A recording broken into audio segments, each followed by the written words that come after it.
y dos, y dos, una, y dos, una, y dos. Hello and welcome to Cortes NYC Livestream, the podcast. This show broadcasts twice a week out of New York City. We are your hosts, Cortes NYC, and this is a special episode of Cortes NYC. Alright, so this is episode 77. This is a special episode. Carla's not with me, just the fellas in the house. I got my two favorite men here with me. Got Mr. Kiano. Hey, how you doing? And Mr.Arc. Hello. Back again, as we promised, a video game episode. So I wanted to do a video game episode. We talked about how to do it. We weren't sure. We were like, should we do a review? Should we do something like that? I don't think that we are a gaming group here, really. I mean, you guys play a lot, but I don't know if you guys are that much into it to do a review. So I figured the best thing we could do is maybe we just make a list. We talk about our favorite games that we've played. My list, obviously, is going to be way back in time. It's going to be ancient history. It's going to be old games. But I'm sure you guys have some interesting selections. And while we were talking about the different games, we kind of realized the age gap in them. But I'm going to set it off with my games first. So, you guys, stay tuned. This is the gaming episode.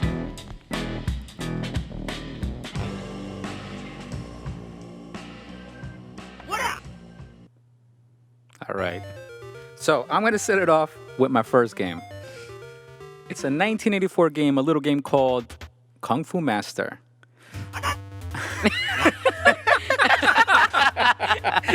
So Kung Fu Master was, I would say, the first game that I got into when I was, in 1984, I was just 12 years old. And it was the first game that I really became a fanatic of.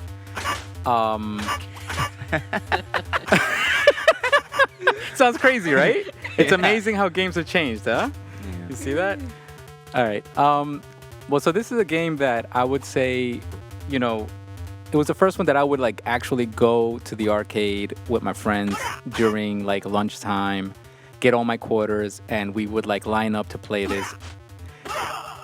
That was a fatality, basically. All right. So that was the first game that I really would be into, and I was like, you know, I was so excited because I would go and see it. I was so used to like Pac-Man and asteroids and space invaders like that because a few years before that, my father had bought me Atari and I would play that at home. And I would play all those kind of games. And they were like very simple puzzle games or shooting games, but very, very like passive.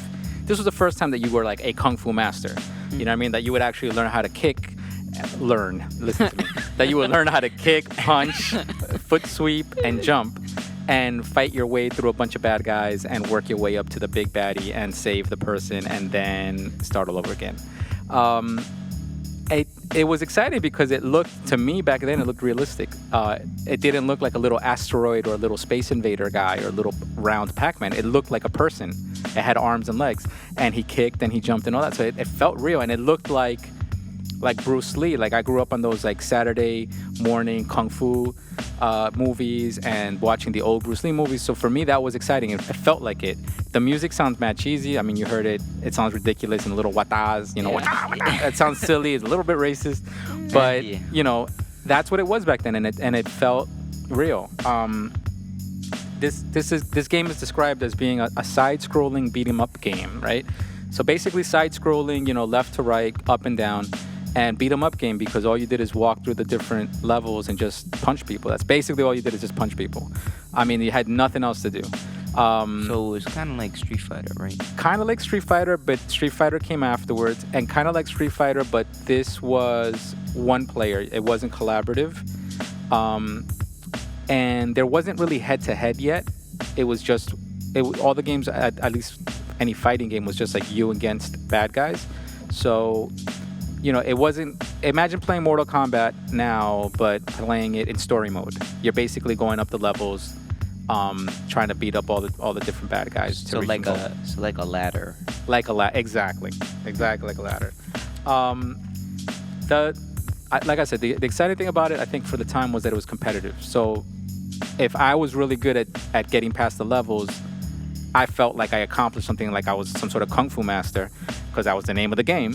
And then if me and you went for lunch on our lunch break to go play, it got competitive. It felt like, oh, he's better than me. He's a better master than me at Kung Fu. Then you couldn't say that about Pac-Man. Like if you were playing Pac-Man, you were just better at Pac-Man. Or if you were Donkey Kong, you're like, oh, he's really good at being a Donkey Kong guy. Or Nintendo, like Mario was out at that same time. There was literally a Mario in the same room. There was a Mario and this game, the Kung Fu Master, and there was one other game. It was some generic game, but. I mean, if you were good at Mario, it's not like you were like the best plumber. Like you don't take pride in that. Be like, oh, I'm a really good plumber. I'm a plumber master.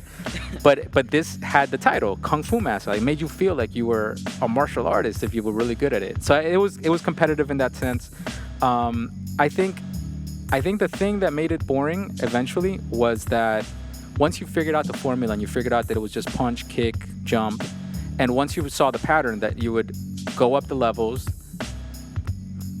rescue the girl, and then you would start all over again. But now it'd be a little bit more difficult because now it'd be, instead of 2 bad guys, it was 3 bad guys, and this time they would shoot a little faster at you or throw things at you a little faster. That you got bored because you were like, well, I get it now. Why am I going to keep wasting money on this? Back then it cost money to go to the arcade like that, and I was like, why would I keep putting my quarters in this machine if I get it already? And then you would hang over somebody else's shoulder as they're playing, and you would see that the levels, if somebody was a better master than you would see how the levels were, and you were like, yeah, I've seen this already. So after a while it got kind of boring, but that was Kung Fu Master. That was definitely one of my first games that I was an actual fan of. Shortly after that, in 1985, there was a little game called Gauntlet, which I think I have a little clip right here for you guys. Let's see. Welcome. That's how you got in. So, yeah, these are some of the sound effects of the game. That's how you shoot. They key to open doors. That's how you open doors. That's when the door opens. I mean, the games are so simple. If you hear this, it's ridiculous. Yeah. It's like... Little swish, like... But Gauntlet was cool. This was 1 year later, and this was Gauntlet. Exactly. And then this is the theme music. So this is what you would hear when like it was waiting for people to put the quarters in. Sounds pretty cool. Yeah. I mean, the music sounds cool. The sound fonts are nice. Sounds like Stranger Things or something, or one of these games. Dungeons and Dragons. Exactly. That's a dragon. All right. Well, anyway, yeah. So that game was Gauntlet, and what made that game exciting, and it was just 1 year later. But what made that game exciting is now you had collaborative play. It was a four-player game. I think it was probably the first one that I ever saw that was 4 players.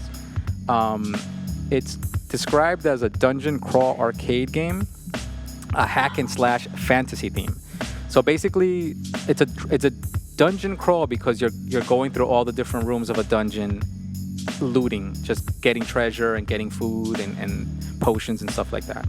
And it's a hack and slash because as you're going through the rooms, you're just basically just killing all the demons that come at you, all the ghosts that come at you, and they just come at you and keep coming at you and it's.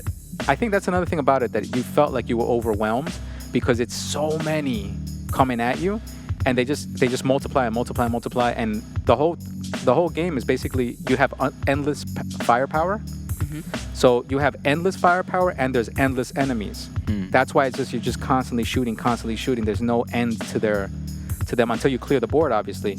But they would generate. They had little pods that they would regenerate.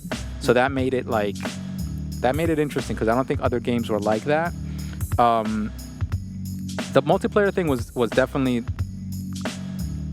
I think that was like innovative because now instead of me being against you, we could work together. So let's say me and 3 other friends would show up after school. We would put our quarters up and we would play as a team. And then if somebody else didn't want to, if we didn't want to have somebody else play with us and they jumped in on the game because they were there, you don't own the game. You can't tell them get out.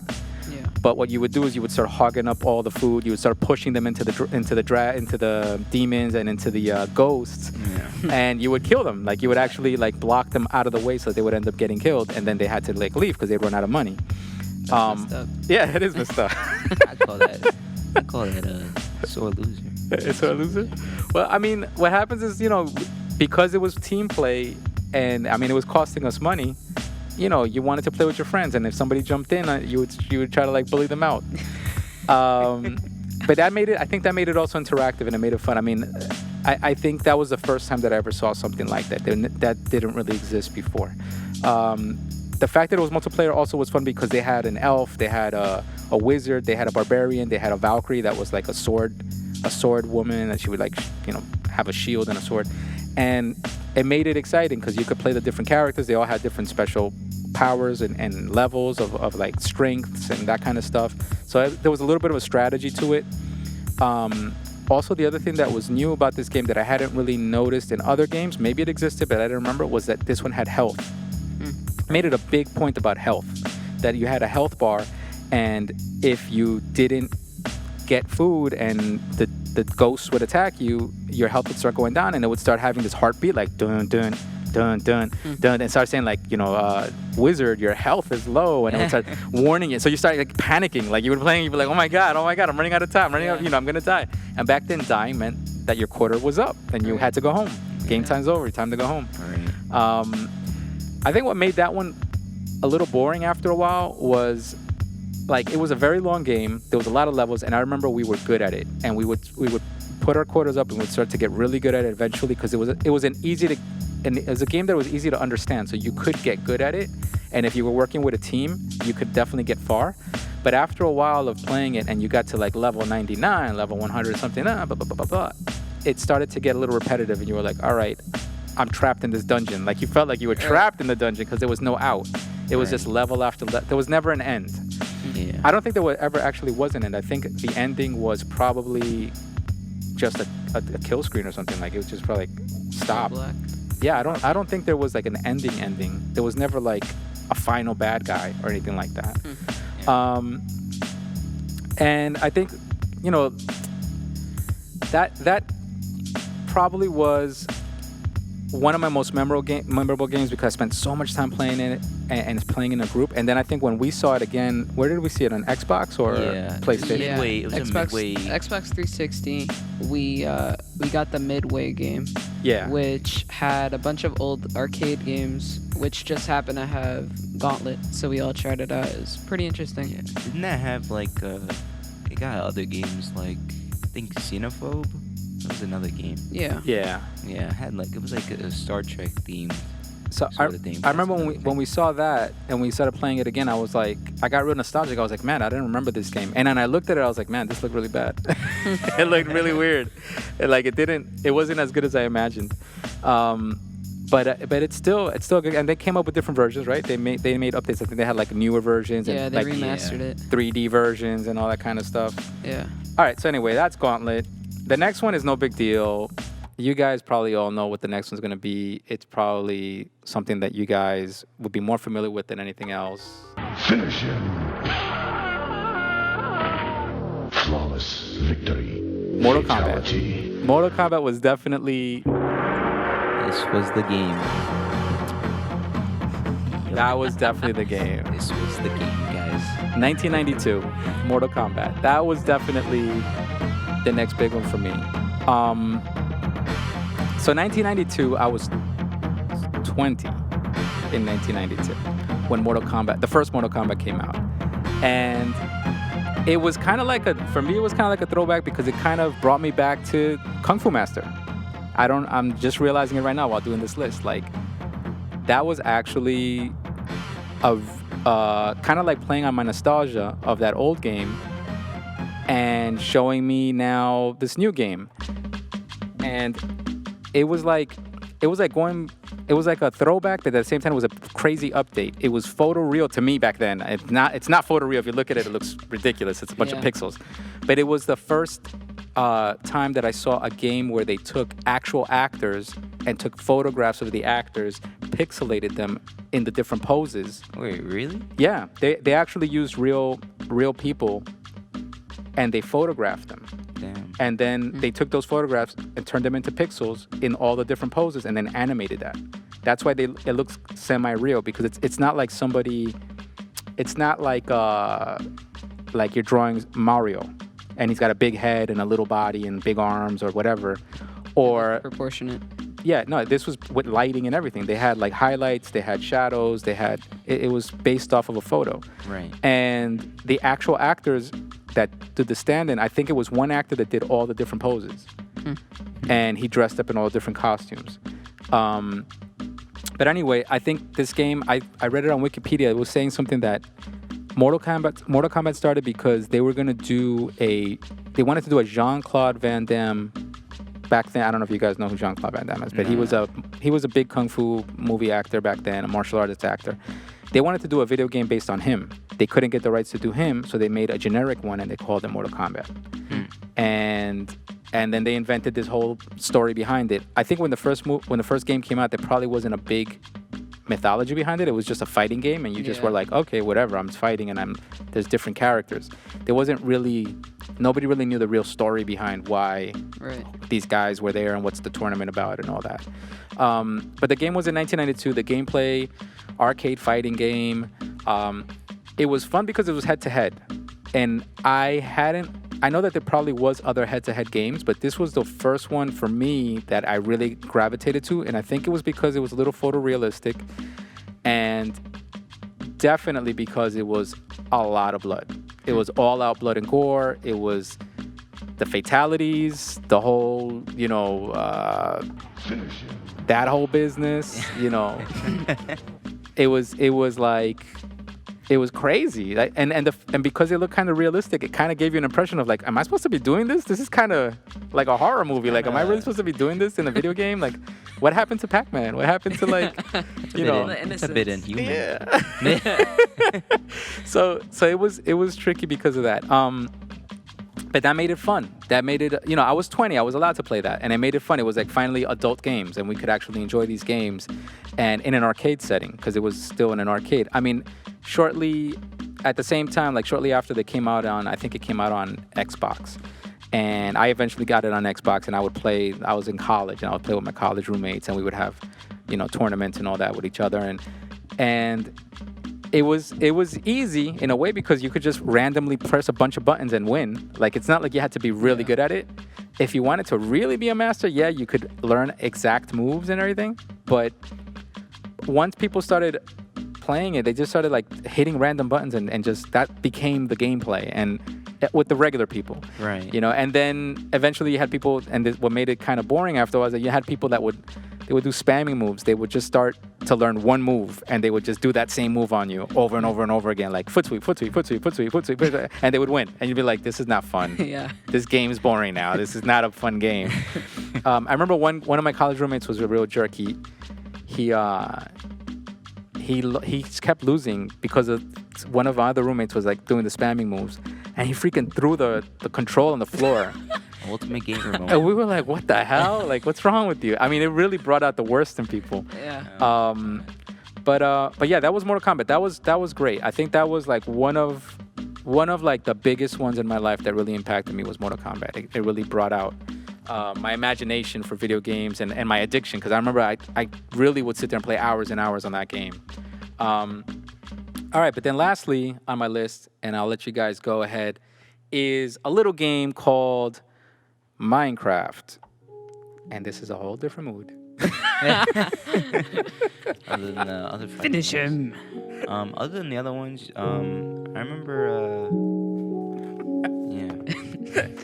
So Minecraft was 2009, and it was, I would say I got into it because Kiano, you were old enough to get into games, Right. and I saw you were into it, and I was like, all right, let me see if there's something to this, because you were like really curious about it. Yeah.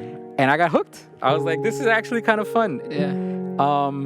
It was different because it wasn't fighting game. It wasn't shooting. It wasn't competitive that way. It was building, and then it was an environment. It was a landscape.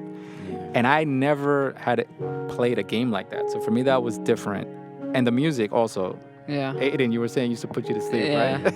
Yeah, it made me feel drowsy. And I think that's what made me think the game was boring, and I think that's why I didn't play it. But I visually remember Aiden used to be complaining about it. I'm like, man, why is this music just so I'm like, slow? man, this game is so damn Oh, slow. And then you used to ask me, oh man, why are you always playing this game? This game's totally such a bummer, man.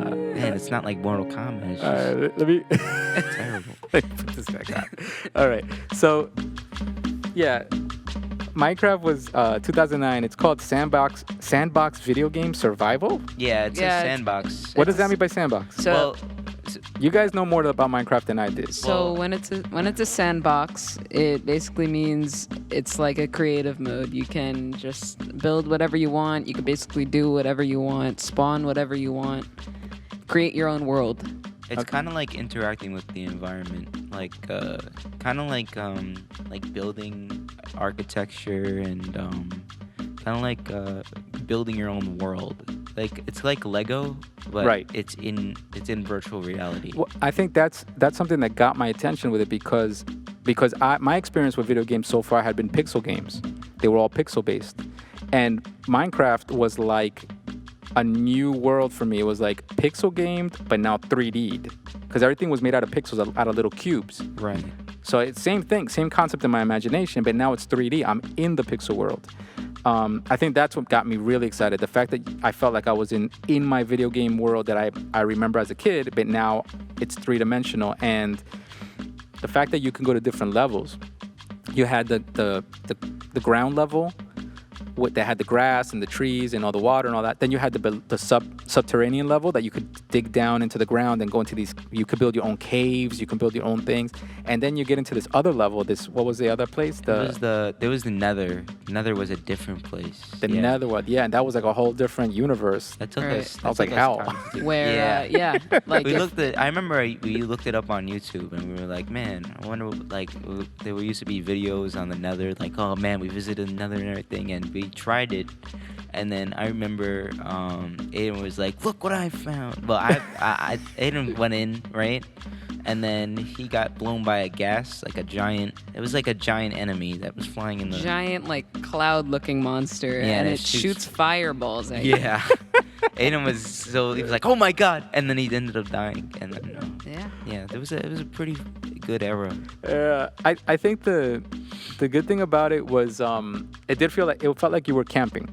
Yeah. Right. It felt like and you could play collaborative. Yeah. That was another good It thing was about a it. 4-player game. Exactly. So multiple people could be playing and collaborating on it. You can go gather. We could leave you digging around for like minerals and things like that, supplies. The other person could go looting. Go to another cabin and kind of loot the other people's stuff. Right. Meanwhile, I could go and start kind of fighting if there was like creepers, or I could go and start digging more caverns and start digging down below. The whole fact that you were all collaborating at the same time in this other world to survive made it really interesting. You could cook. Remember, you could Yeah. you can make you can cook food. You can hunt. Yeah. Using a furnace. You craft weapons, and they break. Yeah. Which was sometimes annoying, but it And then you would make little treasure chests where you could store your stuff. yeah. So, like, for example, that alone, it had a little bit of Gauntlet in that because you had treasure and you had, like, spaces that you would walk through and walk into and keep traveling through. But now it had a purpose. And you had a map. Yeah. So you could Yeah. kind of see where you were and kind of place things in certain places. I think the thing that made it a little bit boring after a while was that you would build a lot of stuff up and then a stupid creeper would come and blow it up. Yeah. That was annoying. The Yeah. mobs were like kind of vicious at And- some points. The worst thing was as you dug down into the ground, those caverns underground have creepers, so they come and follow you into your house.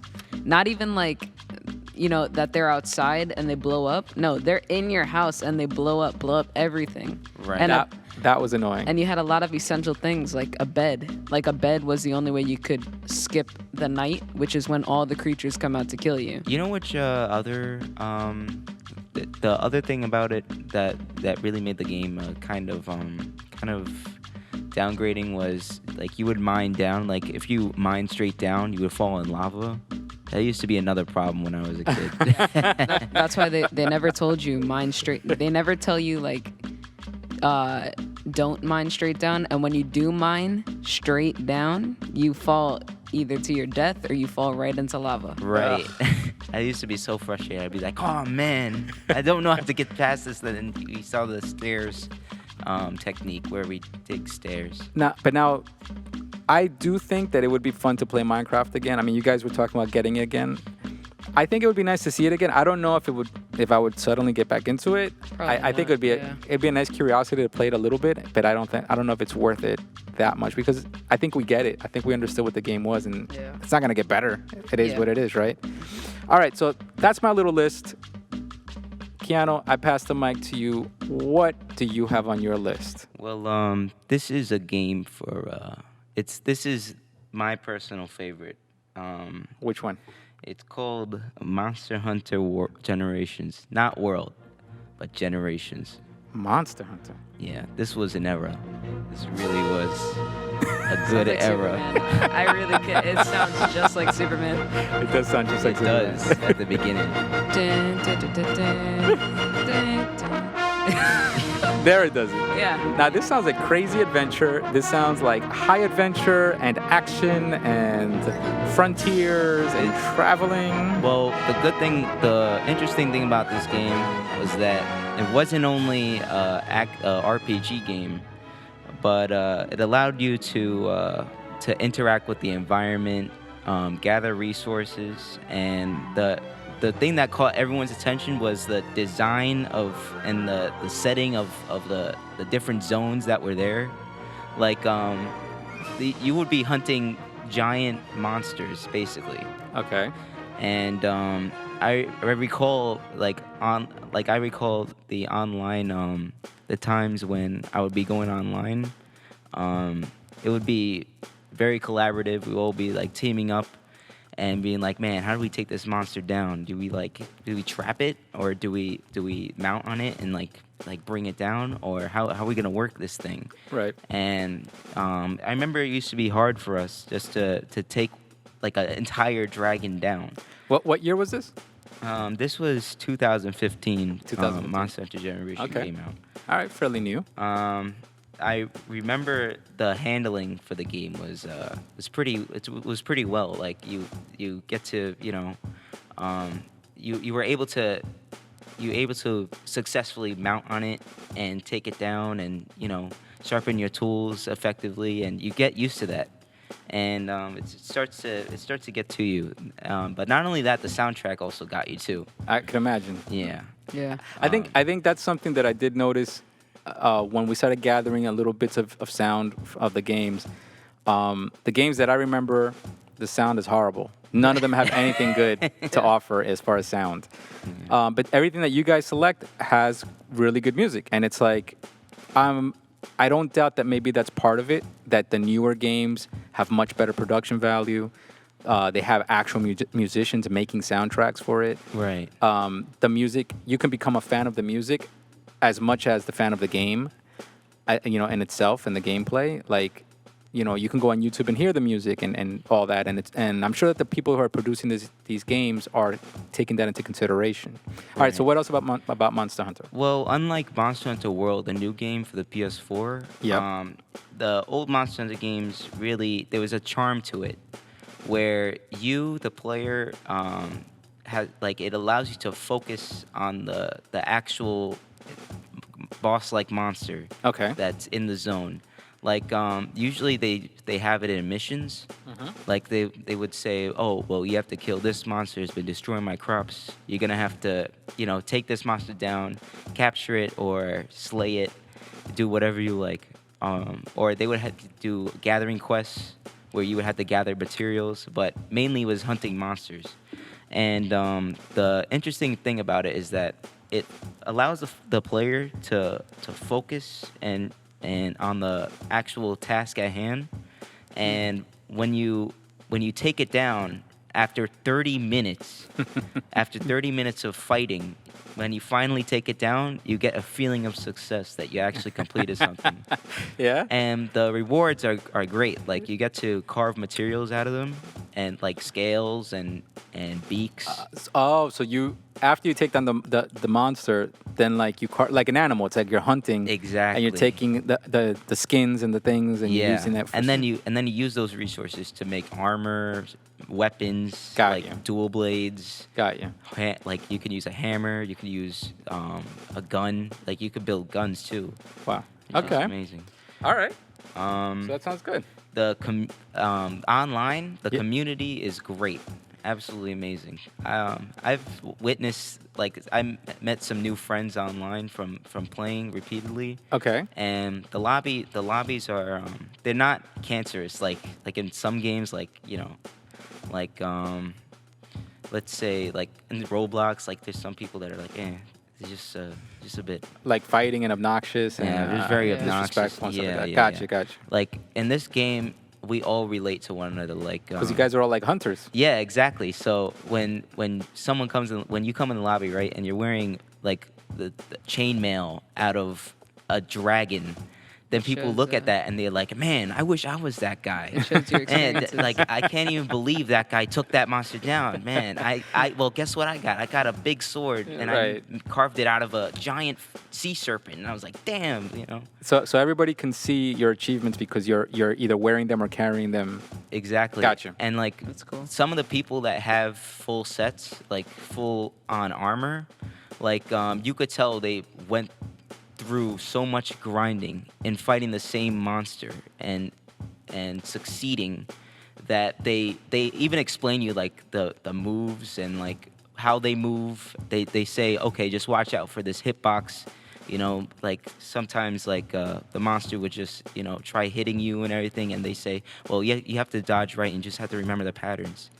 So the boring part about the game, well, not technically the boring part, but the downsides to the game was some of the hitboxes on some of the monsters. Like the hitbox was basically where the monster would hit you in terms of it swiping its tail, or like if it like ends up punching you, or, you know, biting down on you, or trying to, you know, it's kind of like its attack range. Gotcha.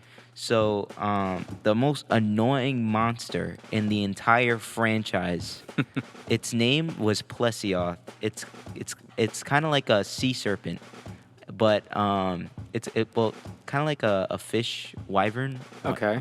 Like wyvern, I think it's wyvern. Yeah. So like the annoying part about that was the hitbox and the fact that it basically sweeps you like really hard.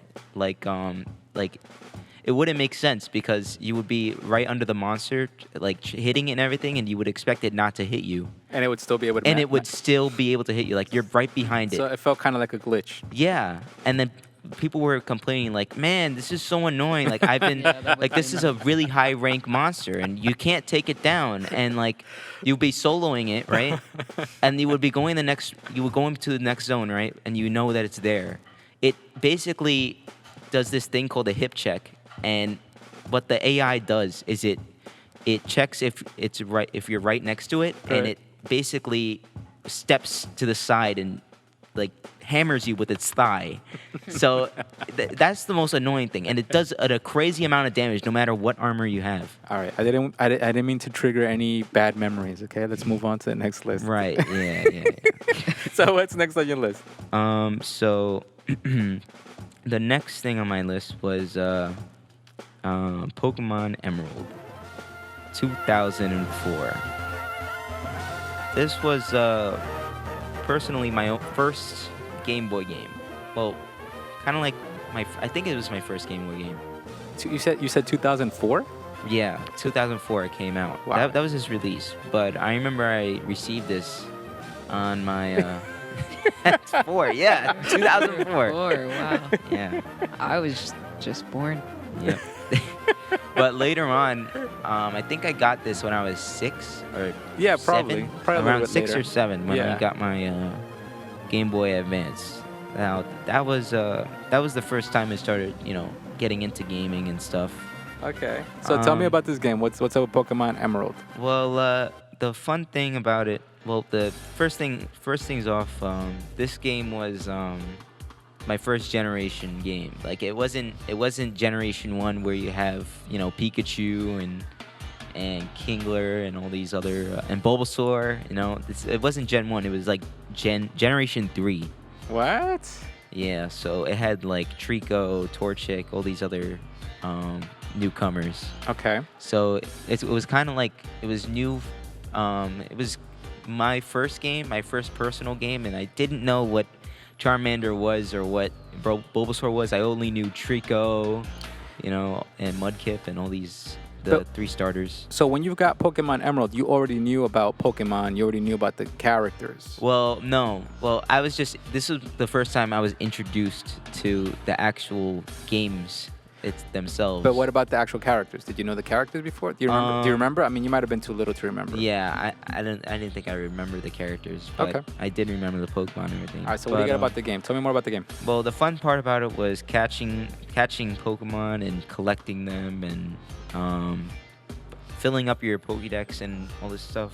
Okay. And there were beauty contests in Coliseums. What? Yeah, I know. That for the Game Boy Advance, it was pretty revolutionary considering it's a Pokemon game. Okay. Because for the Game Boy Color, they didn't have any of those until Game Boy Advance. But that was a little nice touch they added. The gym battles were great. I love the feeling of trying to face this leader, the gym leader, and taking him down. Okay. And I personally love the fishing in the game because there's moments where you're fishing for these creatures. Okay. And it gives you a bit of a nostalgic kind of feeling, just fishing in general in the game. Okay. The Battle Frontier, which is kind of like the highest ranking, it's kind of like a battle tower. Like it was kind of like a battle tower, like you said before, with the other fighting game. But okay. Like you're going up levels and all that. yeah. But instead you use rental Pokemon. So like it's kind of like renting Pokemon and switching them out repeatedly. Okay. And building teams. It's kind of like that. But that was difficult for me as a kid, and I never really got past it until later on, which was I think in 2016. Wow. Yeah. Okay. It's a pretty long time. I liked how there were also secret puzzles in areas, like there were underwater, like not underwater ecosystems, but more like underwater temples. So you would Okay. go in and you would be, solving puzzles and stuff, Okay. and opening secret doors, which is pretty cool. The story and cutscenes. The cutscenes were awesome.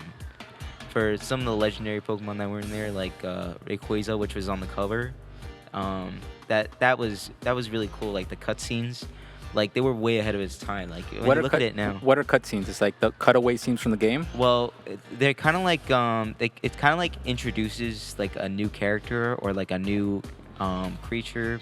Like Okay. it's kind of like a movie, like a mini movie. Gotcha. Separating gameplay Yeah. from Like an actual story Gotcha. itself. Like Right. the in between. Okay. Yeah, and the cutscenes in the game were pretty revolutionary. I still remember them. Okay. But the fun thing, also another fun thing about it was the legendaries. Catching legendaries as a kid was like catching a god.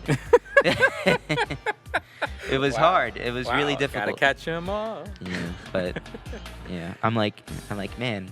Like, and now when I look back on it, I'm like, man, you're harnessing the power of these immense, legendary creatures. I'm like, okay, yeah. But the music and the map itself is nostalgic. It's every time I look back on it, I'm thinking of my early years into the 2000s. Okay. And yeah, that was a good era. The downsides about it was the catch rate on some of the legendaries. Like the catch rate of some of the legendaries would be so low that you wouldn't be able to capture it. Oh, okay. So like if you keep throwing like Pokeballs and all this stuff, right? It won't get in. It just won't get in the bowl. So it'll feel like you're wasting them. Exactly. And you have to reset it and go to your save file. You have to keep doing that That until you sucks. catch Sucks, it. Yeah. Yeah, that was really annoying. Especially if you're young, if you're very little playing it, like that's got to be frustrating. Yeah. Yeah, but that's why they call legendaries. Like now, when you play the new games, it doesn't get that same feeling of catching a legendary Yeah, anymore. Okay. But my next game is Subnautica. Subnautica. Yeah, Subnautica is still a good game. I still play it. What year? 2018. This was recent. This sounds like an epic movie or Yeah, like an adventure. yeah. It's an open world survival. My bad. Survival adventure. Okay. Yeah. Wow. Yeah, it's very atmospheric. Yeah. See, that's the thing. Like these new games with the music like this and everything. I know that would capture your imagination, Right. and then it sucks you in, and then you start getting like into it, Yeah. and then nobody can get you out. The cool thing about this game was that Go ahead. this was community driven. So people collaborated into making these biomes and they helped design the actual creatures and stuff in the game. Okay. So it's kind of like Minecraft, like it's a survival open world, but it's not. It's kind of like, I think it's kind of like Sandbox. I think it's not Sandbox where you're interacting with the environment, but you are building bases, underwater bases, which is pretty cool. I love the beautiful environments and design of some of the areas in the game, which was pretty cool. And the underwater building, like building underwater bases in general, is completely awesome. Just parking your vehicle inside of a base really gives you that feeling of, you know, living underwater. So that was pretty cool. Okay. I really love the vehicles in the game. Like they were vehicles called like the sea moth, the prawn suit, and So in the game you can just switch around, go in and out of vehicles, and there was no problem. yeah. So it's not mandatory to actually build one, but I basically gathered materials to build prawn suits and Okay. and underwater submersibles That's cool. and everything. Yeah. So that's a really fun thing to do. It's like Minecraft. Like they have their Yeah. own It sounds like it. Yeah. they have their own minerals and stuff. There's a really cool thing called the sonar room, which it detects materials around you. Okay. So you use a sonar underwater to point out if there's gold around anywhere, or if there's any other materials that you need. So the sonar room is really awesome. Okay. That's one of the things I love.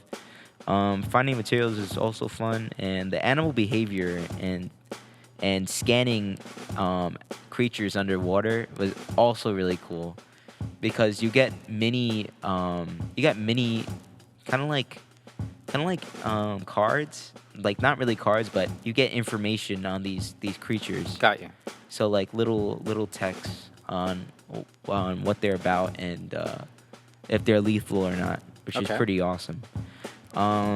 There's secret areas. It's like a really big map. So like there's secret areas around that you could discover. Like there's a salt lake underwater, which is pretty awesome. And the creative thing about it is that there's also an out of bounds. Like an out of bounds, yeah. Okay. And if you go outside the map, then it just gets scary as hell. Like there's just these giant like sea serpents Wow. outside of the map. So like it's completely dark, and there are just giant sea serpents outside. It's funny how some video games can capture your imagination to where it scares you. Yeah, and, Right? and what the creators were attempting to do, I saw like information about it. Like what they were trying to do was they were trying to keep cheaters from going out of bounds. That's kind of cool. So they placed these sea leviathans outside of the map to Fun keep fact. people inside the circle. Subnautica fun fact. Yeah. And also another fun thing that I love is that they're making a Below Zero Subnautica expansion. So it's gonna be like an ice world. Oh, that's cool. So that's being built right now. Like it's in early access. I think it's on Steam, but I highly recommend playing it. It's Okay. really good, as well as Monster Hunter. So what's the downsides of this game? So the downside is are that it's insanely scary at night. It really creeps me out because when you look down, right, and you hear roaring in the distance, like that's signs of a giant sea something big is around there. Like Okay. you just hear the sounds echoing from the depths. So what happens if you get caught by one of those monsters? You die. And then what? Period. But so what happens to you in the game though? So you die. So what happens? You have to start all over again. You lose points. You go back to the last checkpoint you were Okay. at. Oh, got it. So it's still traumatizing because I know for a fact that this basically affects the people that hate going in the water Oh, okay. and everything. So it still gives you that bit of what's the word?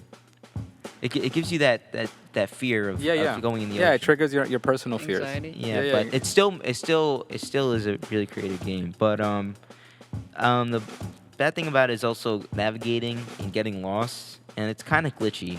Like, Okay. It's like there's some glitches to it. All right. But yeah. All right, cool. So what do you got next on your list, sir? You have something else? The last one? Yeah, the last one that I had to say impacted me the most as kind of like in middle school. No, it was in high school. Yeah, in high school. It was called Persona 4. Now, this does not sound like video game music to me. Yeah. Because it's a Japanese game. Well, that explains everything. I played it. Well, Shout out to my people in Japan. So, all right, tell me about this game because this music does not in any way explain to me what this game is about. Yeah. Well, it's not really a video game where it's not like an arcade game. It's like an role playing game. Like I like playing RPG games because it fills you up with the emotional or like a unique story. Okay. Like a backstory. And this came out in 2011. Okay. But so this story was about a bunch of teens that were in a school, and they were solving murders that were happening in that city called Inaba. So well, it's not a city. It's kind of like a small area, like a small district. But it's a fun in experimenting multiple endings. Okay. So like there's multiple endings that you could get if you have different choices. Like you make different choices in the game. So it's a story. It's a story game, and you're playing a person in the story. You're taking on a character. Yeah. And you're trying to. Well, you're basically a transfer student. So you're basically moving to that city. Okay. Just for a break. So you're moving into that city, and you go to a new school, and then you meet this whole cast of people. Got you. That help you on solving murders in that area. Got you. Okay. Because there's just these weird murders. Is there fighting? Yes, there is fighting in there. Well, it's like not like fighting, like Mortal Kombat fighting where you're tearing people's heads off and everything. But you're. But are you fighting for points, or what are you fighting for? Just to pass a level? Well, you're fighting to get through the game. Got you. Okay. And also get through dungeons and stuff. So whatever interactions you come into, you have to just face them through a fight? Yeah, like kind of like Final Fantasy and stuff. I'm not sure if you guys know anything about that, but it's kind of like if you walk into an enemy, like the battle engages, and then you start going through this whole battle thing. But they use like these characters use these well, not creatures, but more like souls, not souls, but they're called persona. Okay. And it's kind of like their personalities. It represents their personalities and what they accomplish. So seeing them develop in the story and obtain these new persona really allows the characters to develop. So like if you're bonding with them, then you level up the friend that you're making. Okay. So do you only play as the main protagonist, or do you also play as the other characters? Like you could play as the other characters, like in a battle, but you could auto play by letting them battle themselves, like as AI. Got it. But you could, but mainly you're the protagonist, and the game goes by days and weeks and months. That's cool. So it goes through the winter, autumn, spring. So Did you get good at the game? Yeah, I did. Okay. Like my friend was showing me like like which enemies are weak to what. Gotcha. And also the game shows you the weaknesses too of the enemies, the different enemies. They're called shadows. Okay. But it's an interesting story. Like I can't explain it to you in verbal text. Gotcha. Because it's a complicated story. It's very complicated. Okay. But I remember seeing some of it, and I remember seeing the trailer, and you showed me some of it. And it's nothing that I'm familiar. It's very foreign to me. It's nothing that I'm familiar with. When I see it, I really didn't understand it. I was like, I get it, and you're explaining it, and you explained it to me when I saw it, but I didn't get the style of gameplay. I was like, I don't understand the gameplay, because I'm very familiar with a game is either a puzzle or a game is you're shooting something, and that's it. But Well, this feels more like an immersive story that you jump into the story and you're trying to follow the story through to the end, and in the process is the game. Well, the thing that really got me in these years was it was fun. It was actually fun exploring town, exploring the mini town in the game, and it really allows you to memorize the different places that are there. So it really helped me open up to the world, and like going to new places, finding new places, like finding restaurants and stuff while That's cool. walking. So it's kind of like like you're experiencing this journey in a regular town environment instead of a fantasy Exactly. mountainside. It's in a town environment with people, and it's kind of like Yeah, they pretend also reality. like Gotcha. they also have like little shops that you go to. There's a club. That's There's pretty also cool. a club and stuff. But that was really cool. All right. Also another fun thing was leveling through bonding with each character, because like character development and stuff. So it helps the player, get to know these characters, and it really forms a bond with each and every one of them through each experience. Got you. So it doesn't only like make you just remember the characters, but it helps you remember them through their personalities, what they like, what they dislike, and it really gives that emotional feeling. So that's really cool. And also collecting Persona and fusing them and stuff was really also another nice touch that they use. How many Persona games are there? There's Because you said this is Persona 4. Yeah, there's like 1, 2, and 3. Like, I think the third one was like it kind of gives an approach to death rather than just like the theme to this is happiness.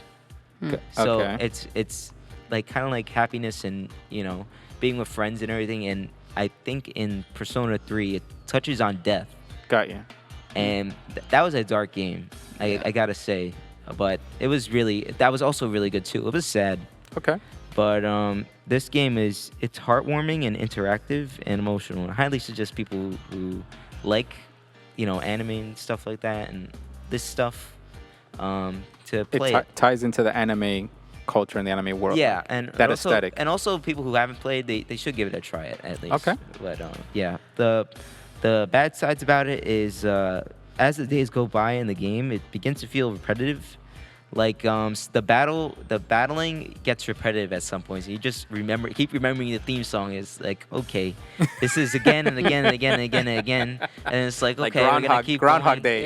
Yeah. Yeah. But despite that, the story still keeps. The story still goes on, and Okay. you still have different choices to choose. So that still keeps you motivated to keep moving and see the ending.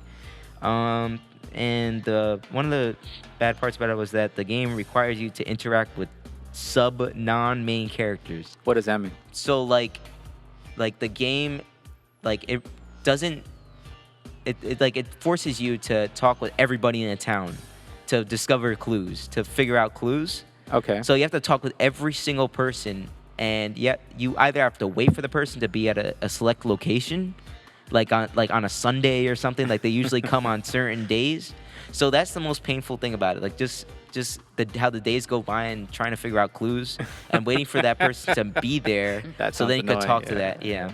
That was the only annoying part, but that was only a little bit. Okay. Like I started to get lost a bit. I'm like, what am I supposed to do? But then I started, understanding more about it.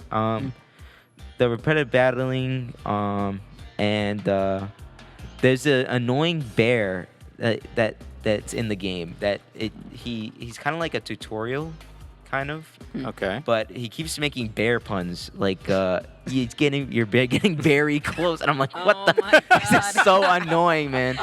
And then I had to turn off the audio. Man, I had to turn I off thought the you audio. loved puns. I thought that was your thing. I thought you were the king of puns. But then it dies down more and it gets more serious. But at the beginning, the tutorial is so annoying. you're like getting into it and you're all dramatic and you're in the story and then Yeah. you're like, hey, Yeah, very it's so nice to meet you.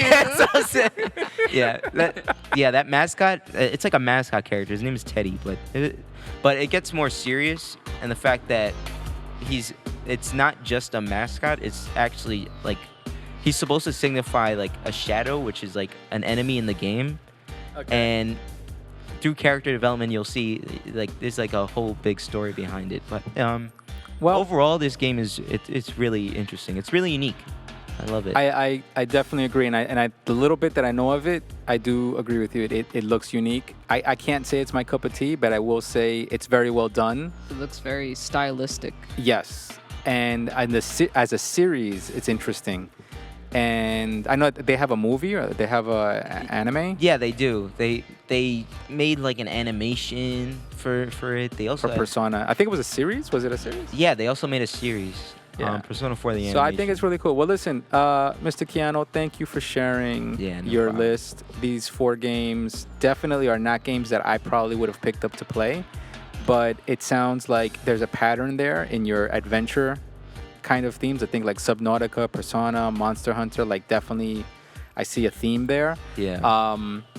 Subnautica sounds really interesting. I think I want to take a look at it a little more because the way you describe it, I'm like, you know what? Maybe I didn't give it the attention I should have given it. I should have taken a better look at that because it sounds interesting, the whole Leviathan thing and all that, and the maps and all that.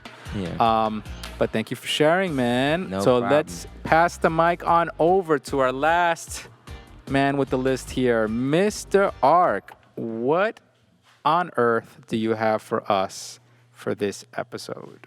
So my first game Uh-huh. is Batman Arkham City. What?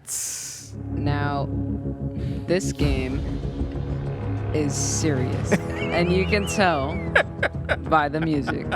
It makes you really feel like The music in this game is spectacular. It's on par with the movies, Yeah, as you it is. can like. They copy like those deep synths, Yeah. which is it gets you like pumped while playing the game. And this game, like the action in it is so fast paced, and the story is just really, really good. So, Batman Arkham City. Now, Yes. before you get into the rest of the details about it, Right. this is a series of Batman games.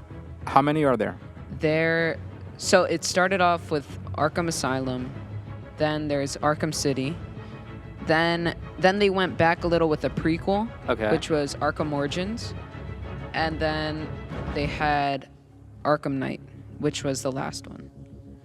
And this series of games was so consistent, and they were all just so good. So That's a lot of games. yeah. And So- you played every one of them, and Yeah. you finished every one of them. Yeah, within like a weekend. You're crazy. Yeah, it was good. So Batman Arkham City came out in 2015. I was 11. Okay. It is considered an action adventure strategy game. Okay. So what was fun about it was the story. Now the story was really, really good. It follows the events after Arkham Asylum, and it's like there's a bunch of different plots that happen in the story, but it's about Joker after he loses in Arkham Asylum. He like tries to spread his like he's sick, so he spreads his blood to everyone. Like it's a confusing plot, but he basically poisons everyone. Okay. And Batman has to get the cure Okay. so that he can save everyone. All right. But there's a bunch of really good things about this game, such as the stealth gameplay, which was a really cool. It was a really cool thing that they added to this game. What is that stealth play? So there were a lot of stealth missions where you had to go and sneak around a certain room and silently take out every individual guy. Oh, okay, I got you. And there was a lot of strategy behind that because you had to think up a way to take out one guy without being seen by another. And they were always constantly moving around. And if Okay. they spotted you, they would shoot you and everyone would know. Got you. Okay. And it got harder as the game progressed. Like there were like bombs on gargoyles, which you used to swing upon. And you used to like not be able to hide on them. So you had to find other ways to get past that situation. So it's like Metal Gear Solid, where you're undercover. Yeah, in a way. So the other thing about this game that was good was the fighting. The hand-to-hand combat in this game was really cool. It was really fast-paced. The counterattacks were really cool to watch. Like, it made you feel like cool, I guess. Like, because I mean, yeah, it's like violent, like you're breaking people's bones and stuff. But it was cool to watch because like you were like, man, like I'm doing all this. But What buttons do you press? oh, you just spam buttons. So you spam X and then you spam square or whatever. You just keep attacking and you keep doing counters. Literally, that's it. But it makes you feel so good. And the world building in this game was amazing. Like you get to glide around the entire city. That's cool. The city feels, I remember watching you play, and I remember seeing those sets, and I almost felt envious because I was like, when I was a little kid, I had the toys, and if I wanted to play in a set, I had to make my own set, or I had to use my furniture in the house and pretend that was a set. You're here playing Batman, and you have an entire city at your disposal, and you can climb the city, go down there, get in a vehicle, jump out the window if you wanted to. You could do anything you want in this whole set. It was cool. Yeah. So the open world feel of it was really, really good. That's cool. And there were a lot of like side missions and story missions, so it kept you very occupied. Like there was a lot to do.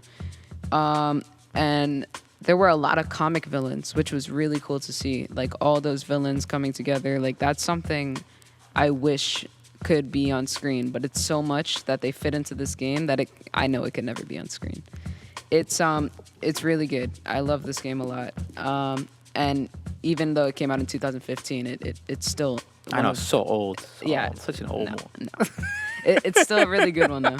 All right. So the annoying thing about this game was that sometimes the fighting and the stealth got a little repetitive. Like the fighting, like I said, all you had to do was just press like simple buttons. So it felt like very repetitive. You could get out of fights so easily. The other thing was after you finish the story and the side missions, you know, there's not a lot left to do. And some of the side missions are so hard you don't even want to do them. Gotcha. Like once you unlock everything, that's it. So that's like, it's all right. All right. So that's Batman Arkham City. Yeah. Yep. All right. What else you got for us? All right. So my next one is Spiderman PS4. Now, that's what everyone calls it. It's really Marvel's Spider-Man. Makes you really feel like Spider-Man. It's made by Insomniac, and it came out in 2018. So this game is also very epic. 2018? Yes. Okay. So this is so I was asking you earlier. So this is tied into the last Spider-Man trilogy. Yeah. So the story isn't related to the movies at all. It's actually more connected to the comics, actually. Okay. So this game follows Peter Parker as an adult. So he has a job. He's a scientist. and this game is really cool because it feels like a movie.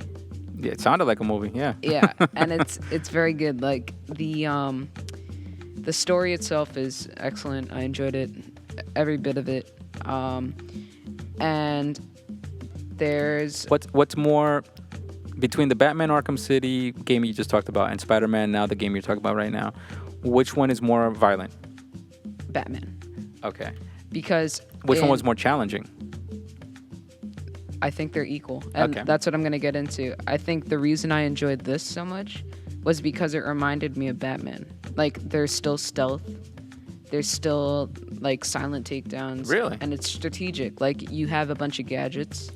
You use certain webbing and certain gadgets to, I guess, like sneak on certain guys. Like there's these web grenades which they have in the movie Spider-Man Homecoming, which you shoot them at a wall and it webs a guy straight to the wall, like Gotcha. in one hit. Gotcha. So you could get rid of guys really fast, but you have a limit to how many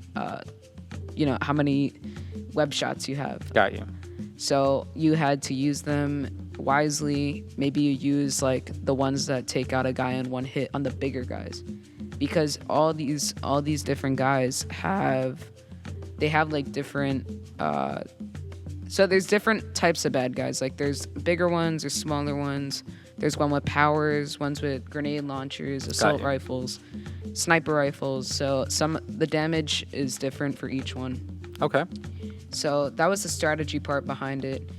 It was a lot like the Arkham series, while still being unique because you got to play as Peter Parker.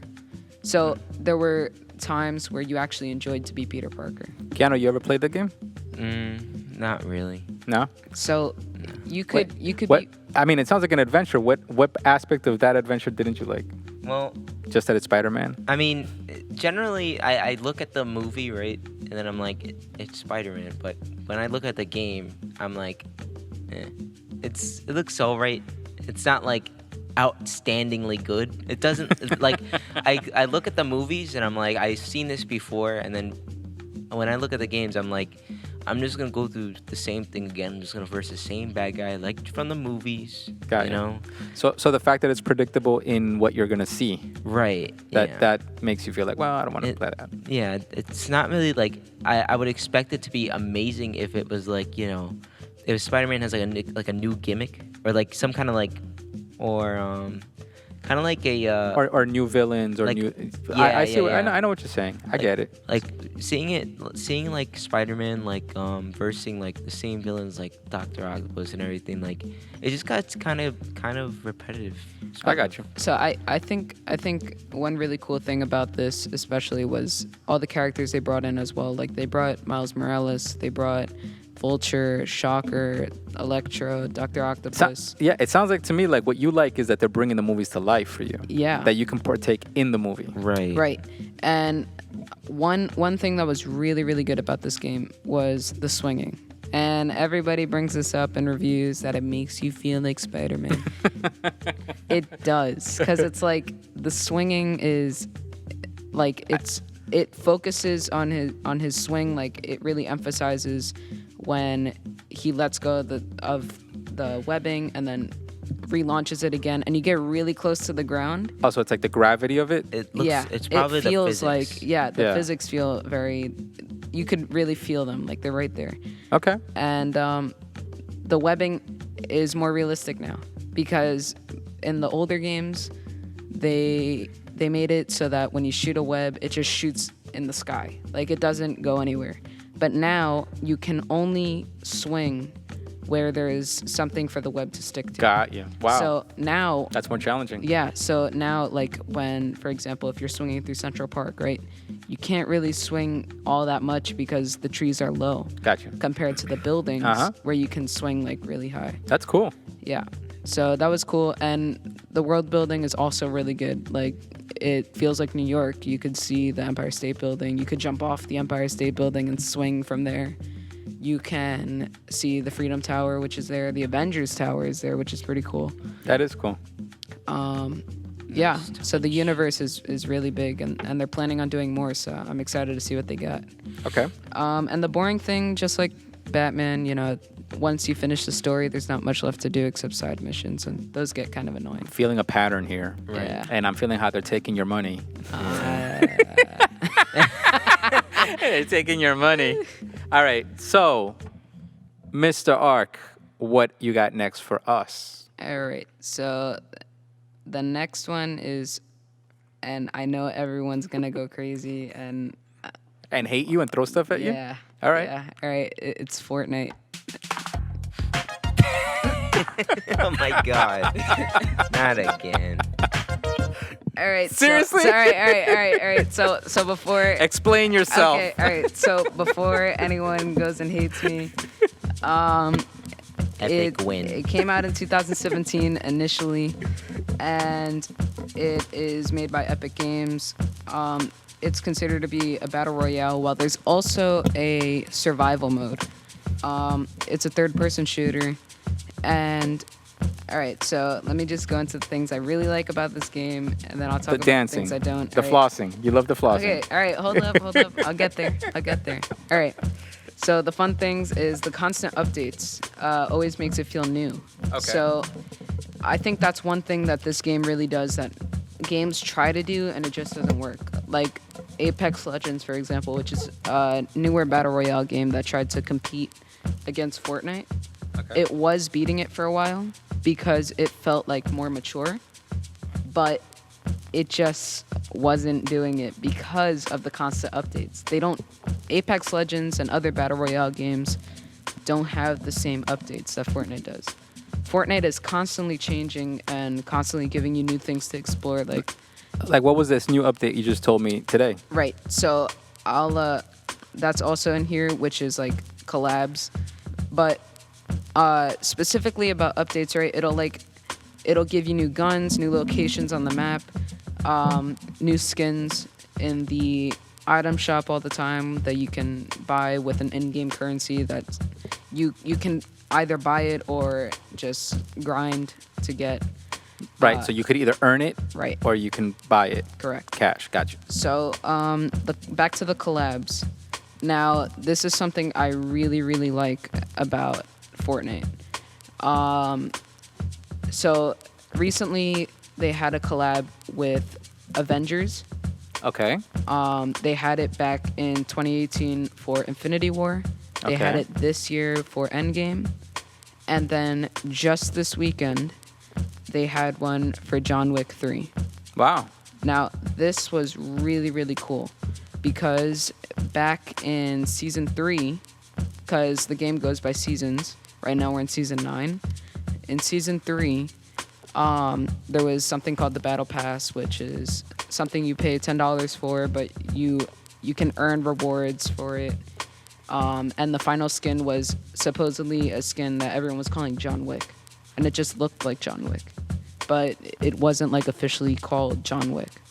So that was Fortnite's way of giving the people a John Wick skin without having the rights to John Wick. Gotcha. So now they had the rights to John Wick, and they made an in-game event, and well, not an event, but they made a game mode, and they added an official John Wick skin. So you have John Wick that looks just like Keanu Reeves. The hair, the beard, the suit, everything. Yep, with a secondary style. So that's the other thing about skins. There's different styles. So there's one style where he's just regular John Wick with slick back hair. And then there's damaged John Wick, where he has his hair all messy, he has scratches. He has bullets in his jacket because his jacket is bulletproof. Right. And then they have dances and emotes, which are things like, there's one called Bulletproof where he smacks himself like he did in the second movie and all the bullets fall off of him. So there's things like that are pretty cool. And I mean, it is. It sounds silly, but I could see it being fun if you're playing a game and it has all this little silly stuff in it and all these extra little features. Like, And- it keeps your attention. And the game mode that they added was really cool because they have, it's like the same old Battle Royale game, except it's a squads mode, so you can play with other friends and stuff, which I really enjoy. And you go in and you start off with the guns that are from the John Wick movie, which is the tactical assault rifle and the combat shotgun, which was really cool. And everybody there, it's cool because they made sure that everybody has a suit, which is kind of cool because everybody looks like a hitman or a hitwoman. Right. And They all work for the high table. Yep. And so you start collecting kills and everything, and the more eliminations you get, the more coins you get. But if you keep getting eliminations, people are able to see you on the map, which means you have a swarm of people coming at you trying to get those coins, because once you eliminate someone, you collect all their coins. Right. So there's a limit of coins you have to get, right? So everyone's trying to get you, and you're trying to fight off all these people while still staying alive to keep your coins.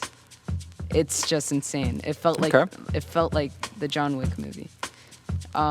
So of course, like, emotes, updates are great, skins are great. All right. So friends crossplay is great as well. All right. So now that's the other thing. The fact that you can play with your friends online with it and all that's a huge plus, I'm sure, in the gameplay. And crossplay, because like crossplay wasn't a thing back then. So now you can. Now, if you have a PlayStation and your friend has an Xbox, you can play. Gotcha. That's a huge Now, if your plus. friend has a Switch and That's a big you plus. have just the phone, you can do that too. That's a plus on the tech side of it. Right. Yeah. So now the boring things. Sometimes there's bad updates. Like sometimes they put in a gun that's too overpowered, and it like destroys you in like 2 hits, and you'll be like, well, now I don't want to play the game because now if I don't get it, I'm gonna lose. Right. So that, and then there's the not so great players, which make the game too easy, and then there's the really good players, which they call sweats, because they're trying too hard. Gotcha. And it makes the game no fun. The other thing is the fan base. All right, and this is where all the cringe comes from, where everybody does the stupid dances and everybody, is like, oh, Fortnite, yeah. And that's most likely the 8-year-olds and the 7-year-olds, which is why people like to play. And the grandmas Right. and the uncles and the dads making dad jokes. All the, and yeah. And the dabbing and all the no. parents trying to floss and do all these dances. And, But that could get annoying, and I think it makes the game look bad, even though it's really good. Like, people think it's cheesy, which it can be. It's a little kiddie, and I think that's why people prefer like games like Apex Legends and games like Call of Duty. so it's community driven. Right. But it can take away from the fun of it.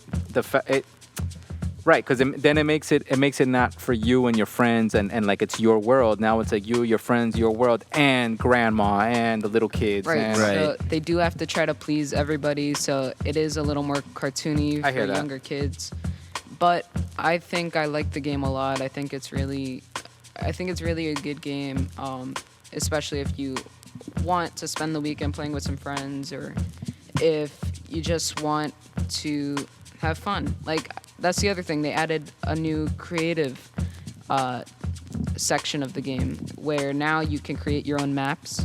Like Minecraft, you can use whatever the game allows you to have, all the resources the games have.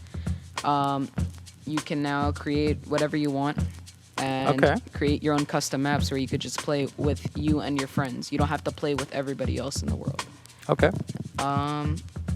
So that, and then just overall this game gets really boring, but sometimes it doesn't stay boring. Like, somehow it doesn't stay boring. Like, sometimes it'll get really boring. And then they have an update, And then they have an or update maybe that you have fixes new it. friends playing and they bring something new to the game, and now it's. Right. I understand that, because I have noticed that sometimes you told me like you're over it, Yeah. and then I see you the next time and you're like in it, and I'm like, what's wrong with you? Why are you up and down with this thing? What's yeah. up? Yeah. That's cool. Yep. That's different. See, that's a different experience than the old games. And I think the people that make games now, they have all this in mind when they make these games. They know that they have to make a game that's going to have replay, that has updates, that has cultural significance. They have to invent games that keeps people entertained and involved. It's incredible. Something that has replayability. Yep, exactly. All right, sir, what is next on yours? You got 2 more. Yep. So the next game is Super Smash Brothers Ultimate. Colors weave into a spire of flame. Distant sparks This sounds fall like to Disney still princesses. unnamed. Bear this torch against the Epic. cold that What is knows. this? Search your soul and reawaken the undying glow. So I had the same reaction initially. And I was just like, what is this gonna be? And I'm gonna tell you right now, Yeah. when I got the game, amazing. Oh, really? And you wanna know why? Super Smash Brothers, why is it amazing? Okay. So the roster, the base roster, humongous. Okay? You got characters between King Dedede. you got like Mario all the way to characters like You play this also, Kiano? Yeah. Okay. Well, I have a main technically, but me and Aiden have this rivalry. Why? Yeah, because he plays basically, so he plays several characters, but mainly I play King Dedede, which is basically a penguin with a hammer, a very annoying character. which is Why? pretty Why is it annoying? because people praise him a lot because of his because there's a button, like his crouch isn't a crouch, it's just him side, like laying on his side. Okay. So it's kind of like a taunt in a way. Gotcha. So people say that's godlike, and it's pretty funny seeing that. So I usually use him and also several others. All right. Okay. So this game came out in 2018. All right. It's a Nintendo game. It's a fighting game. But most importantly, it's a crossover fighting game. So it's considered a crossover fighting game because you have characters like Mario with characters like Bayonetta and characters like Donkey Kong with characters like Snake from Metal Gear. Right. Yeah. So you got like all these universes colliding, right? It's like Toy Story. You Yeah. have all your different toys in the same bin. The thing that I found amazing about this game was how they added Cloud to Smash, which is from Final Fantasy. They added all these games together, which is pretty amazing. So you have characters from all around, right? And I think the one really positive thing about this game is the fact that it's portable because it's on the Switch. Okay. So you can take this anywhere, and then just if your friend has a Switch or if your friend just wants to play, you can either take off the remote off the side of your Switch, give one to your friend, keep one, and just play right there, anywhere you are. Or if your friend has a Switch, and if you have a group of friends with Switches, you can all play, and it goes up to like 8 people who could play at a time in one match. Another thing is there's strategy behind it. Like there's moves at the right time. Like you have to time everything. Because if Okay. you knock someone off the stage, you have to charge a move. And if they try to come close to the stage, you knock them off. And if you knock them off, if you knock them out of the perimeter of the field, you get an elimination. Okay. So I think that was one thing that really attracted me to get this game. The fact that it's multiplayer as well. And the fast-paced gameplay is kind of cool. Okay. Now, the boring side of it... Well, first, another thing is that the base roster is huge. And now they're adding even more characters. And they just added Joker from Persona. Joker from Persona. Which is Persona 5, which is a game that Kiano has played. Right. Yeah. They I just was- added the protagonist character from that game into a Nintendo game. I had a heart attack when that happened. So- because literally nobody expected this character to be revealed. Like it all came in a reveal trailer. And then everybody was all hype about it. They were like, oh my God, who would have guessed? And some people didn't even know who he was. They were like, who's this guy? Who is this guy? Joker from DC? What? And then, like, when I received a message that night. Like, my friend Chris, he was on Discord. He was like, Joker's in Smash. And I'm like, what?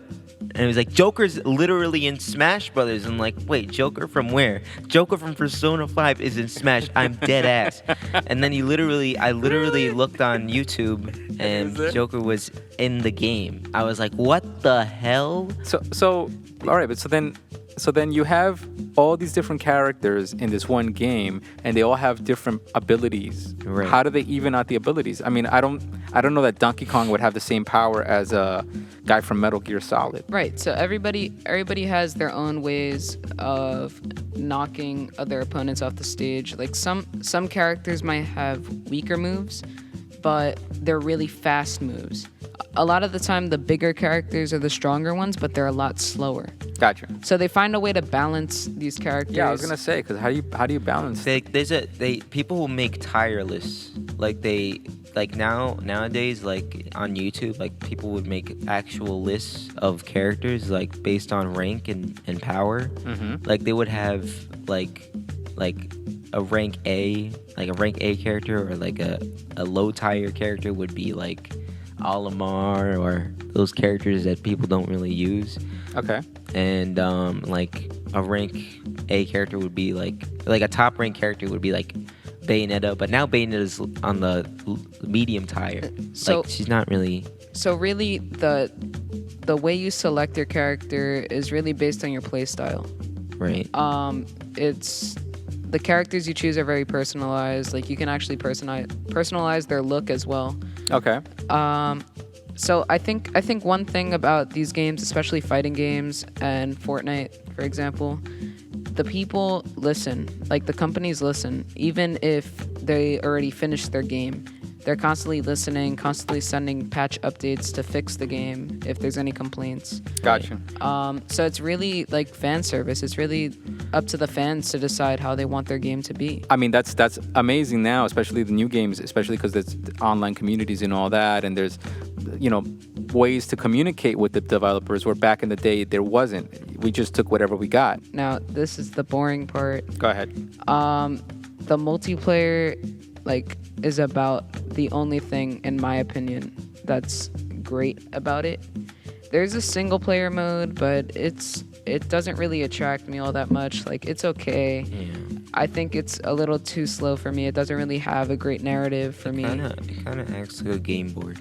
Yeah, it's more like a challenge ladder than it is a single player mode. Right. Gotcha. Well, And I'd rather do local multiplayer with the CPU than do it with than do a ladder, because I'm like, at least the CPU I could change. Well, knowing it's not technically a ladder. It's like I think adventure mode. Yeah, like it is like an adventure mode, but I don't know. I think it's not really for me. It's like you have to take different paths on a map to lead to different characters to get more things, right. but I don't know if I like it all that much. It's okay. Yeah. But All right. I'd rather challenge myself with a CPU. All right. So give me your last one. What's the last one on this list? What's our closer here? All right. So the final one, Yes. and it's a recent game. I'm gonna get into some spoilers. So Hopefully you do. if you don't want spoilers for Mortal Kombat 11, turn away now.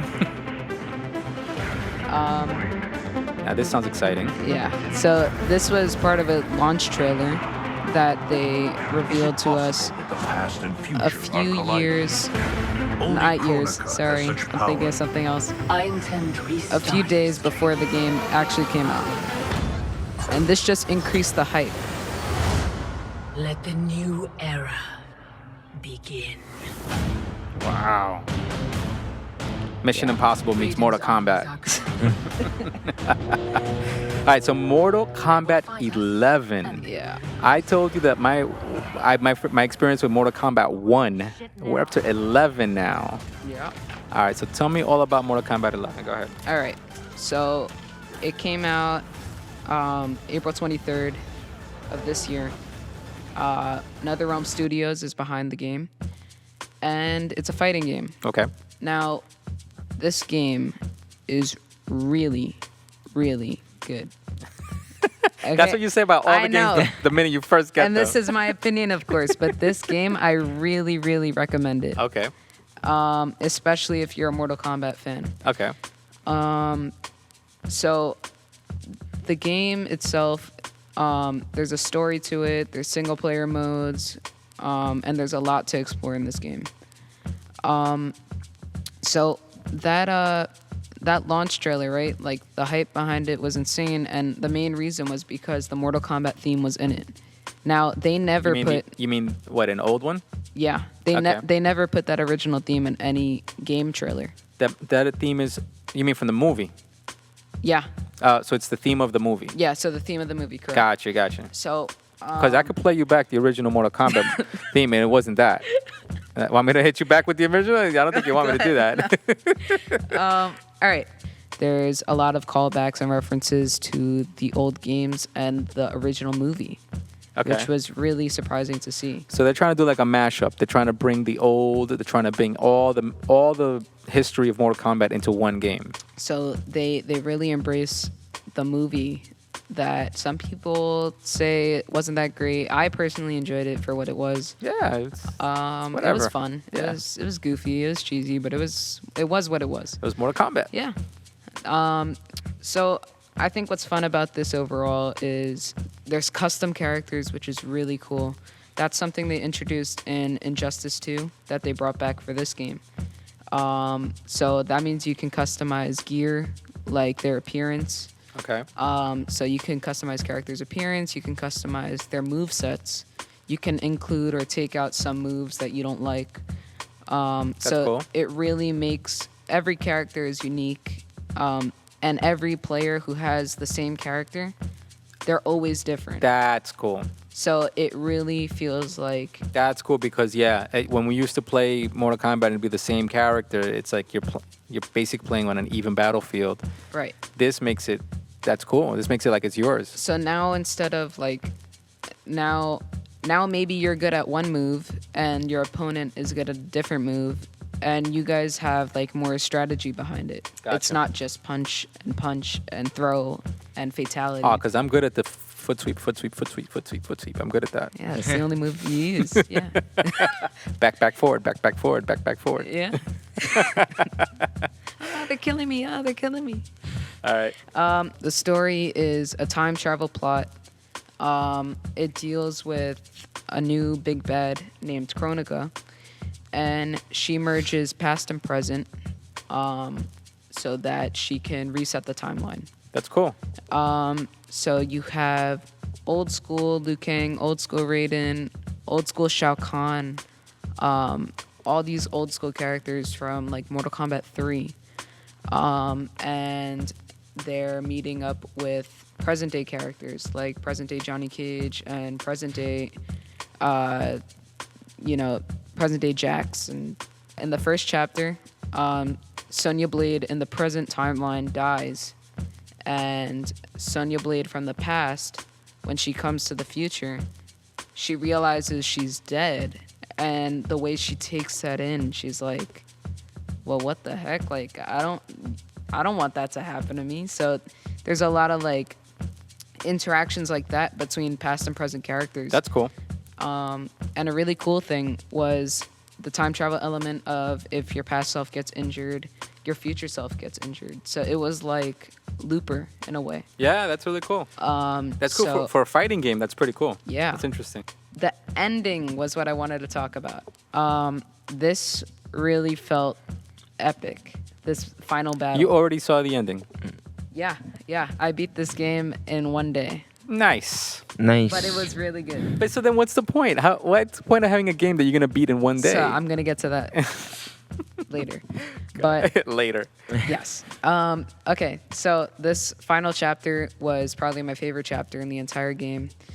Probably besides the Raiden chapter, which had references to the older games, like Mortal Kombat Armageddon and all the other timelines. So in this final chapter, Raiden and Liu Kang are fighting, and once Raiden has the upper hand on Liu Kang, he decides to turn him into a god. Now, this version of Liu Kang is, of course, the present-day version, which is a revenant, which a revenant is like a zombie. Okay. If you die, you become like an underworld minion. Okay. So he turns him into a god, and it fuses past day Liu Kang and present Liu Kang and Raiden all into fire god Liu Kang, which is fire and lightning powers with Liu Kang. Oh, that's cool. And this was really cool to see, because this was just something that kind of leveled the playing field, I guess, because Yeah, Liu Kang never really had much. and the opponent is above an elder god. Okay. She's like the supreme being who controls all time. So this final battle was insane. You have all the past characters, all the present characters teaming up, fighting a bunch of undead army characters, and it's just crazy. And Liu Kang shows off his new moves, which is insane. And then Kronika rewinds time. She begins to rewind time, and Liu Kang now has to kill her. So they fight. He kills her, and now the sands of time are left in his hands. So this was really interesting, but now I'm curious to see what happens, because now So they There- leave you on a cliffhanger? so the sands are now his to sculpt, and now he has to sculpt a brand new reality, which resets the entire Mortal Kombat timeline. From Mortal Kombat 12. Yeah. So this I was All right, so out of all these Mortal Kombat games, do you think this is the best one so far that you've played? this one is definitely up there alongside probably with Mortal Kombat 9. Only because I like the time travel elements that they brought in both of those games. Okay. Okay, so enough with the story. I definitely recommend you get it just for the story, because the story's really good. Okay. It looks really stunning. My impression of these games definitely are, you need to know all these characters, or to really appreciate it, you need to know these references. You need to be a part of, immersed in this. Right, It's yeah. got a lot of history, so when you're playing it, you're gonna see these things. But if you don't know the backstory, you're gonna just be like, all right, it's just a cool game, but you're not really gonna know those references. But I get it. So I get the connection and why it's exciting. the gameplay is really nice. The it's slower, so it's more strategic, like I explained earlier. The gore is insane. It looks hyper realistic. I don't understand how they can continue to make 11 games already of so much ways of killing people. Yeah, How they so- can keep inventing different ways of killing people. It's crazy. So I that's feel like they're just gonna use real people in the future. Just they're gonna attempt to recreate death scenes, and people are just gonna be like completely disturbed to the point of not getting it anymore. so maybe. So that's the one thing I thought was really good about this game. The fatalities. Okay. They're really easy to perform. They're really cool, and they're very creative. For example, there's one fatality with Liu Kang, right? And there's references to Bruce Lee, Right. which was really cool. He punches you like 4 times with fire fists, That's and cool. they blow out chunks of your body, and then Fists of Fury. he 1-inch punches you right in the center of your chest and explodes half of your body. Wow. All right, so I referenced the crypt earlier, Okay. and that is something that can become very annoying because of the grind behind it. You have to earn all these coins by playing the game continuously, and you have to spend the coins in order to open chests to unlock all that stuff, right? But the pricing on the chests are like 600,000 coins. So you only get like maybe 1,000 coins per match you play. Okay. So you have to imagine that you have to play like 600 matches just to open one chest to get a skin. It's like Yeah. that can get annoying because you have to really work hard just to unlock everything in the game. So that's why now they added something where you can actually pay money to get coins so that you can unlock things faster. Well, that's what I was gonna say. If there's other games out there that reward you faster, this game is gonna seem like, why are you holding back? Like, Right. you're gonna feel it. You're gonna. So I think that is annoying, but they just released patch updates to fix all that, to fix the prices and everything. And then the Towers of Time is also annoying. That's a ladder thing where you have like challenge ladders, but there's like unfair modifiers where they make the CPUs too strong and they beat you within certain amounts of hits. Like, for example, there was one where you had to defeat Cassie Cage, Johnny Cage, and Sonya Blade. You had to defeat them all with 1 health bar. If you got beat once, that's it for you. You have I would to have put beat the game down. Yeah. You have to beat them all once, meaning 3. You have to beat 3 characters in order to just pass. No rage quit.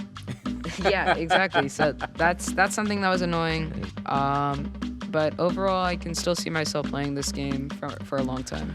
All right. This was a very long, very extended episode. Yep. Yeah.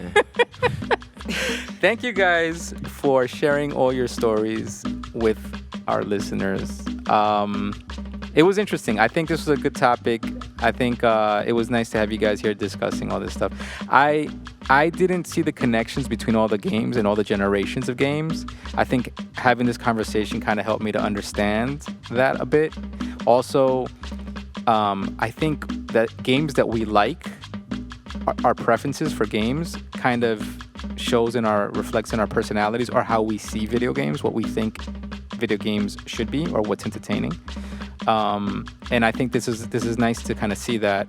I think there's other games probably out there that we didn't touch on, like sports games, racing games, like auto car. Like there's people that are fanatics about cars and auto racing. There's people that are fanatics about sports. They only play sports games, Right. you know. And I think that's something that we didn't touch on, and that's a different kind of personality, you know. And that's interesting about video games also is that.